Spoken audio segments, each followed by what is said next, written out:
And welcome everybody back to WTL. Where's the Line? Nebraska's only sports betting show. I'm your host, Andy Klassen, joined by Gibran. Oh, the Parlay Pounder. Heck yeah, we're back. Getting back after it here. No doubt about it. And wouldn't you know it, we have Thursday Night Football. Yep. It's on Prime. It's on Amazon Prime. Yeah, it's streaming. It's a streaming thing now.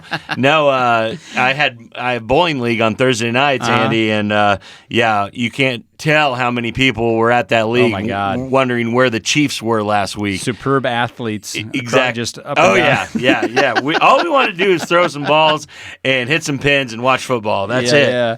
So that's a quarter after 8:15 kickoff on Prime Video. Yeah. That's a streaming service. Pittsburgh is going to Cleveland to take on the Browns. Browns are a favorite here at 4.5.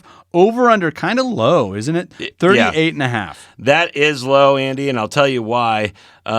These two teams had very poor showings last week.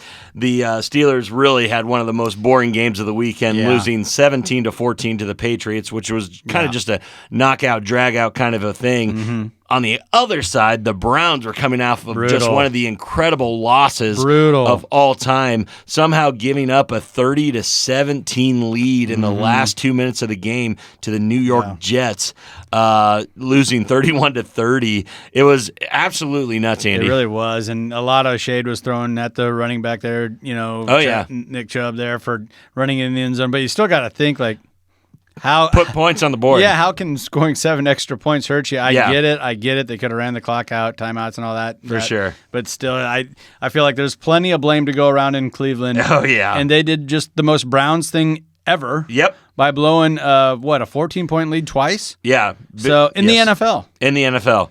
Absolutely, crazy, especially going against the New York Jets. So, after pro bettors pushed this line as high as 5.5 earlier this week, the public play came in heavy on Pittsburgh, and it slimmed that spread back down to -4, with the majority of the market going in on Pittsburgh. Yeah. According to DraftKings, there's some numbers I got here in front of me. The Steelers have drawn 72% of the bets, 82% of the handle.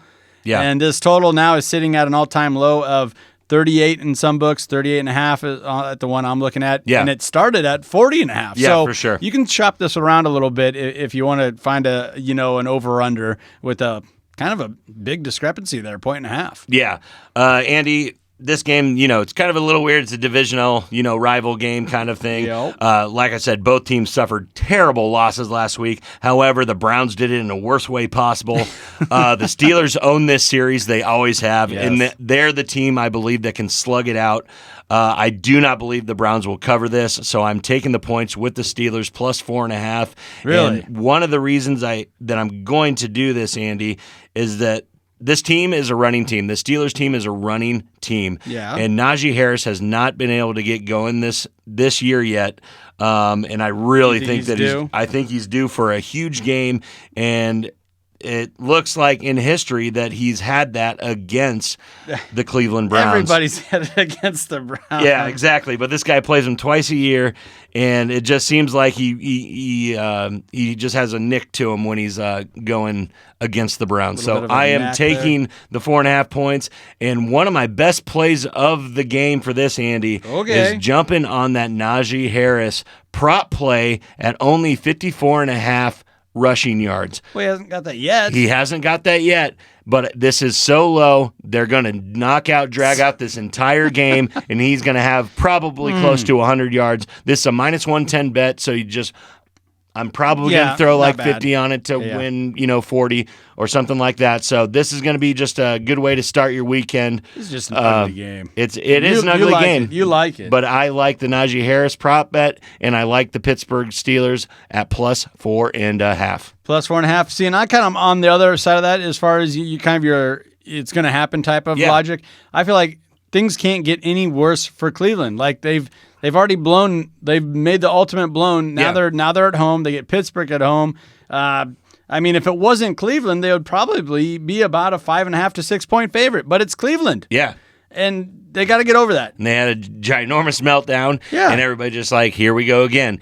And now that kind of a nasty football team is coming into town, I'm really looking at under and Steelers right now. Oh, you even think the under there? I just think it's going to be one of these like the Steelers had last week.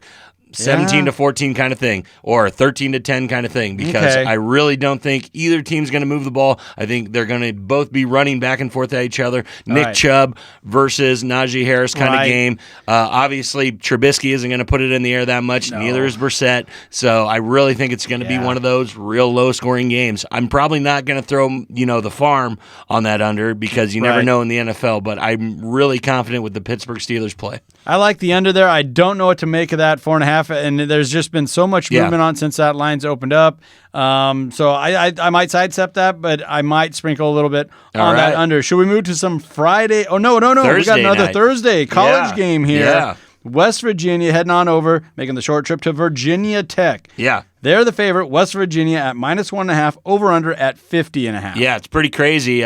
Virginia Tech sitting here at a home dog, Andy, which when this came out, I thought it was kind of weird, but more and more you look at it, I really, really like this +2.5 for the Virginia Tech Hokies. You have 2.5? I have 2.5 right now. Wow.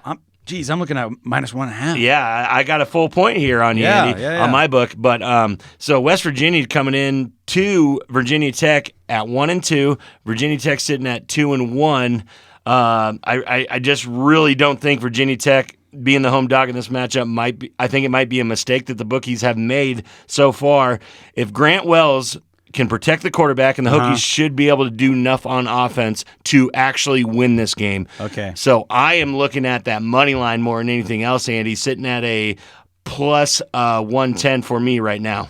Well, and here I'll help you out with that and make a little bit of a case for you here. West Virginia is 1-4 ATS in the last 5 games when playing on the road against Virginia Tech. For sure. I mean, so this is just par for the course, right? Yeah. They would lose on the spread, ATS against the spread. Virginia Tech would get they don't even have to get the road win here. Yeah, you're right. They just got to keep it close. Yeah, no. And Virginia Tech's defense is actually a very tough defense here in the ACC. It's enough to frustrate West Virginia's high-powered attack. And the sold-out crowd at Lane Stadium is going to play a role. Obviously, prime time, Thursday night game.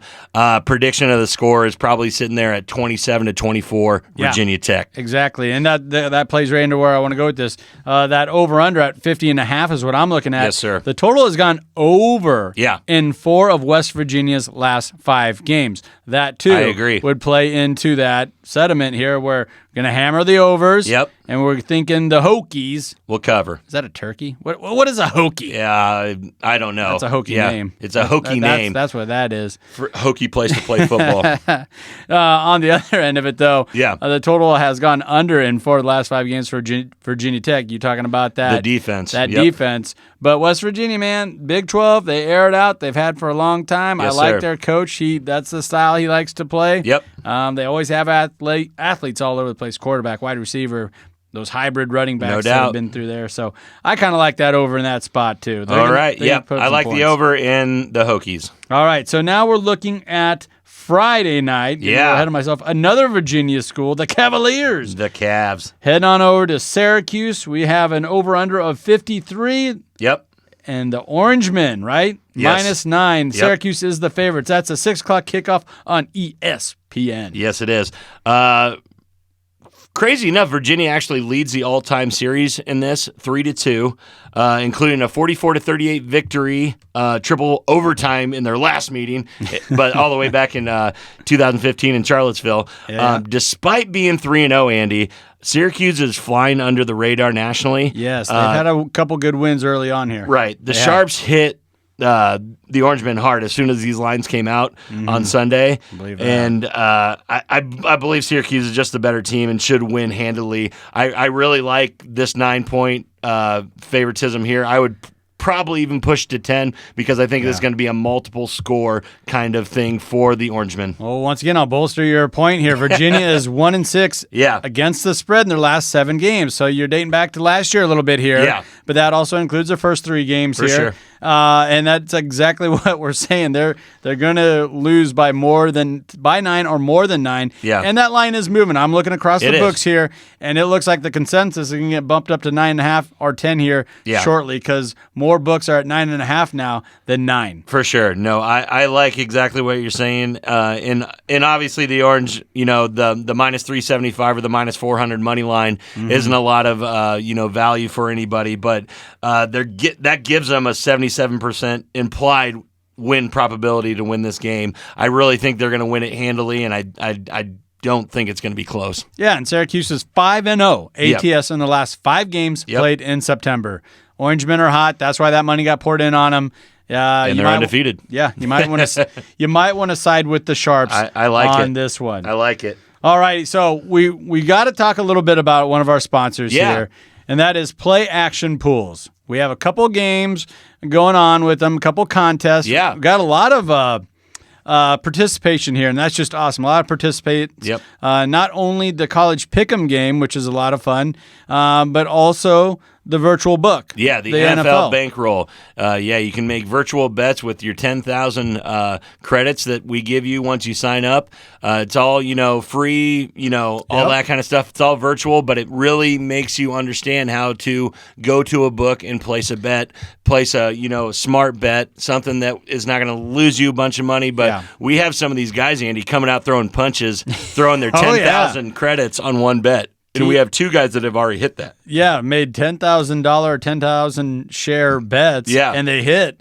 And, the guy in third place, he's betting on some heavy favorites. Yeah. Wagering a lot to win a little, but it's working. It's working for him. And I think after playing more and more, you'll understand why, okay, maybe that wasn't the most, value-oriented bet, but maybe sometimes you like it so much you take it. For sure. And I'm sitting, how many we have? Like 40 people in this, 50. So I'm sitting at 11th there, and I'm below. I'm about 400 below. Yeah. Vikings. Oh my God. Kirk Cousins. Really reduced yourself to a meme, and I can't defend you anymore. Yeah. But then on the college pick'em side, it's not just picking winners or losers. Right. You got to cover the spread. So and all it is Big 10 teams and Big 12 teams. Yep. So it's an average of 18 to 14 games. Yeah. A week. So you're not doing a bunch of picks, but then you understand the point spread and how difficult it really is to call that out. No, it is. Like we said, this is a very educational thing for people that are trying to get into sports betting.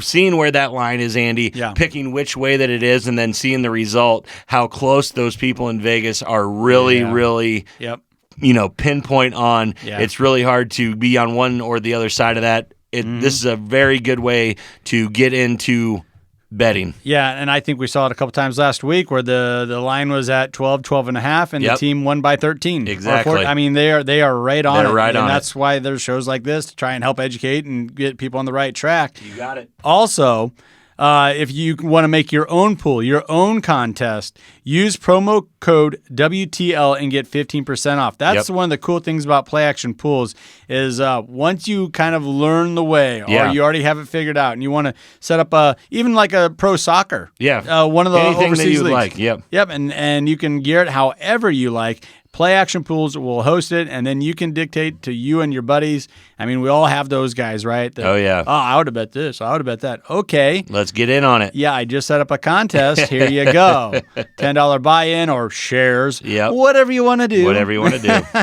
But that is at playactionpools.com, and they're one of our fabulous sponsors, so we got to thank them, and we encourage everybody to get in on these games because it's not too late. There's weekly prize winners as well. Yep. So at the end of this episode, maybe not on the ESPN radio show, but at the end of the pod, we actually did reach out to who's leading. He's on top of the leaderboard, Neil. At the College Pick'em. At the College Pick'em.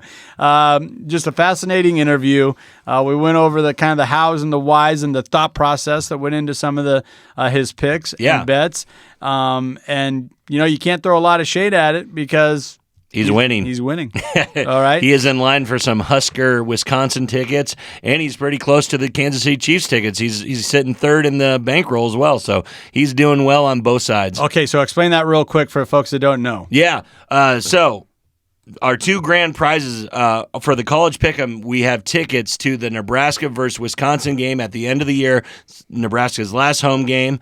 So that is a very good prize. We're going to see two, teams probably battle it out there. And for the NFL bankroll, we have Kansas City Chiefs versus the Seattle Seahawks on Christmas Eve down in Kansas City, down at Arrowhead Stadium. So that is another one of our grand prizes. Like you said, Andy, we have good swag prizes, gift cards, everything that we're trying to give away to these guys every week. So please get into these pools. It's a lot of fun. That's at playactionpools.com. Type in WTL contest and you'll find your way. Don't go anywhere, folks. This is WTL.